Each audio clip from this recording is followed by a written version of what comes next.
योगी आदित्यनाथ के चेहरे पर उनकी हार साफ लिखी हुई है। कि जिस तरह से वो गोरखपुर से भागे हैं, वही दिखा रहा है कि उनकी नैया डूबने वाली है। ये 80 और 20 ही सबसे बड़ा ध्रुवीकरण का फॉर्मूला जो योगी आदित्यनाथ ने इलेक्शन की तारीख दाखिल जाहिर होने के साथ साथ ही किया है, वही सबसे उनके लिए तकलीफ देह होने वाला है।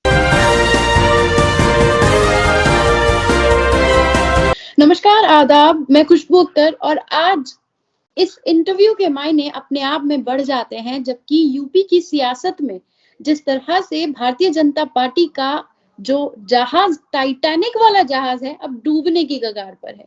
और उसी पर बात करने के लिए राजनीतिक विशेषज्ञ रवि श्रीवास्तव जी हमारे साथ मौजूद हैं।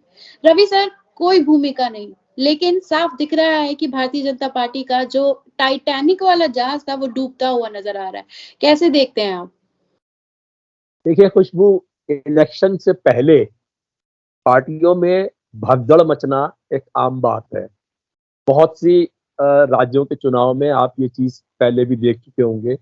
और यहाँ उत्तर प्रदेश में भी 2017 के चुनाव के पहले एक बहुत बड़ी सुनामी आई थी और बहुत सी पार्टियों को छोड़ करके लोग भारतीय जनता पार्टी में शामिल हुए।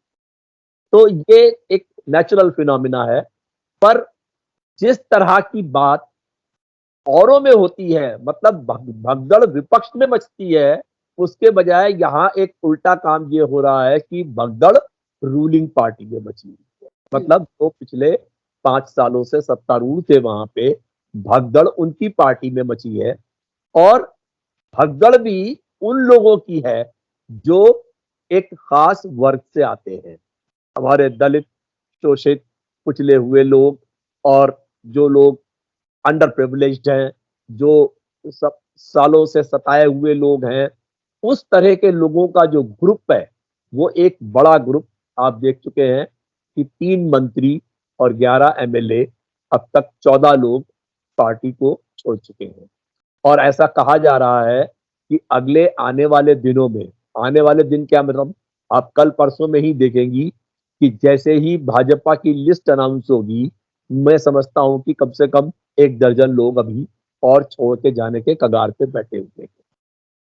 इसका अगर हम एनालिसिस करें तो ऐसा है कि पिछले 5 सालों में जिस तरह से यूपी का पोलराइजेशन हुआ है, ध्रुवीकरण हुआ है, उसमें ये पहले से साफ दिखाई दे रहा था।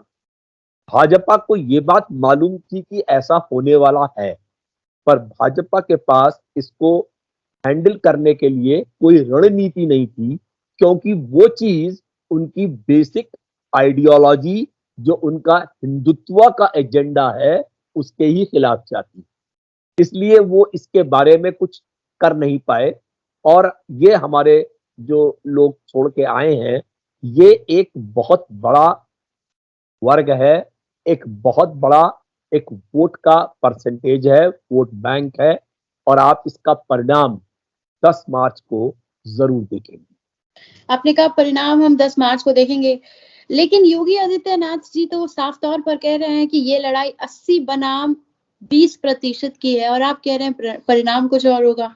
जहां पर वो साफ दावा कर रहे हैं कि राम मंदिर दे दिया, अब काशी और मथुरा की बारी है, और आप कह रहे हैं कि परिणाम उनके खिलाफ आएंगे। कैसे कह रहे हैं सर आप? ये 80 और 20 ही सबसे बड़ा ध्रुवीकरण का फॉर्मूला जो योगी आदित्यनाथ ने इलेक्शन की तारीख दाखिल जाहिर होने के साथ साथ ही किया है, वही सबसे उनके लिए तकलीफ देह होने वाला है। क्यों? कि अब जो राज्य उत्तर प्रदेश, जिसने 5 सालों में बेरोजगारी, लॉ एंड ऑर्डर, महिलाओं पे असुरक्षा, बलात्कार, और जिस तरह से कोविड के अंदर गंगा में बहती हुई लाशें लोगों ने देखी हैं, मैं समझता हूं कि दिल जो यूपी की जनता है, उसके अंदर बहुत आक्रोश है, बहुत डिसेंट है, बहुत फ्रस्ट्रेशन है, डिस्गस्ट है। और वो किस तरह से मैनिफेस्ट होगा, वही देख करके मैंने आपको बताया कि 10 तारीख के परिणाम बहुत ही अप्रत्याशित होने वाले हैं। क्यों कि जो ये लोग आप जो 20 और 80 का जो फॉर्मूला योगी आदित्यनाथ ने निकाला है, मैं समझता हूं ये फॉर्मूला ही उनके लिए उल्टा होने वाला है। शायद 20% लोग ही उनके साथ रहेंगे और बाकी देश की प्रदेश की 80% जनता अब उनके खिलाफ हो चुकी है। ये इसी से नजर आ रहा है कि आप जो गोरखपुर, जहां से योगी आदित्यनाथ 5 बार मेंबर पार्लियामेंट रह चुके हैं, वो सीट को सुरक्षित न समझ करके जो राम मंदिर का अयोध्या है, वहां से अपना चुनाव लड़ने जा रहे हैं। योगी आदित्यनाथ के चेहरे पर उनकी हार साफ लिखी हुई है। तो जिस तरह से वो गोरखपुर से भागे हैं, वही दिखा रहा है कि उनकी नैया डूबने वाली है। शौर्य प्रसाद मौर्य जब यहाँ पर आए हैं, श्याम प्रसाद मौर्य जब इस तरफ आ गए हैं, तो एक एक करके मंत्री और आने का झड़ी लग गई है, विधायकों की झड़ी लग गई है। लेकिन इसी के साथ साथ इस वक्त दावा है संजय राउत का कि 10 और मंत्री भाजपा के इस तरफ आएंगे। लेकिन इन सब के बीच में आपने कहा नॉर्मल प्रोसेस है, लोग आते हैं जाते हैं, टिकट नहीं मिलती है, तो ये नॉर्मल प्रोसेस है। लेकिन इस चुनाव के बीच में कांग्रेस ने जो महिलाओं वाला दाव खेला है, और पहली लिस्ट में ही उन्होंने 50 महिलाओं को जगह दी है, जिसमें उन्नाव रेप पीड़िता की मां भी अब उन लोगों के खिलाफ खड़ी होंगी जिन्होंने उन्हीं को उत्पीड़न किया। कैसे देखते हैं आप? बहुत ही अच्छा सवाल पूछा है आपने, क्योंकि प्रियंका गांधी वाड्रा का मैं समझता हूं ये एक बहुत ही सोचा समझा और जिसे कहते हैं इस्तेमाल किया हुआ उन्होंने ये एक अस्त्र चलाया है। क्यों कि ये पूरे देश के अंदर ये पार्टियां, आपको याद दिला दूं कि भारतीय जनता पार्टी के मैनिफेस्टो में 14, 17, 19 में हमेशा लिखा हुआ है महिलाओं को उचित रिप्रेजेंटेशन देना, महिला आरक्षण देना, महिलाओं के लिए सीटें देना, उनका एम्पावरमेंट करना। मगर उन्होंने ये एम्पावरमेंट कभी नहीं किया, जबकि उनके 303 सीटें पार्लियामेंट में। आज प्रियंका गांधी ने एक ऐसी चीज करके दिखाई है जो दूसरे लोग जिसके बारे में सिर्फ बात करते रहे हैं। उन्होंने 50 महिलाओं को, युवाओं को जिस तरीके से टिकट दिए हैं, मैं समझता हूं ये एक अनुकरणीय है। और दूसरी पार्टियों के लिए एक उन्होंने बहुत बड़ा चैलेंज खुला छोड़ दिया है कि आप ये करके दिखाइए। और महिलाओं में भी जो उन्होंने चुनी है वो बहुत ही अच्छी एक्टिविस्ट हैं या प्रताड़ित लोग हैं जिनको उन्होंने टिकट दिए हैं। जैसा आपने बताया, आशा देवी जो उस निर्भया की मां है जिनके ऊपर उन्नाव में ये कांड हुआ था, और जिस तरह से उनको टिकट है, सदफ जफर को टिकट दिया गया है, अनुराधा पांडे को टिकट दिया गया है। बहुत अच्छी काम करने वाली जो यूपी की महिलाएं हैं, लड़कियां हैं, जिस तरह से उन्होंने टिकट दिया है, मैं समझता हूं कि ये पूरा एक तरीके का गेम चेंजर होगा, क्योंकि वो उन्हीं लोगों के खिलाफ खड़ी हो रही हैं जिन्होंने ऊपर अत्याचार किए हैं।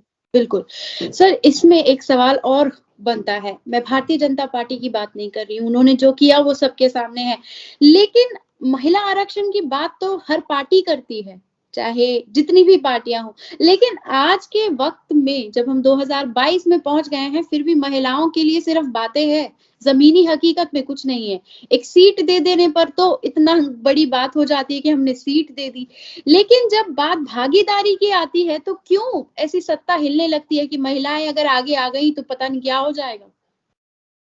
खुशबू, सबसे बड़ी चीज तो ये है कि सबसे पहले एक शुरुआत तो होनी चाहिए।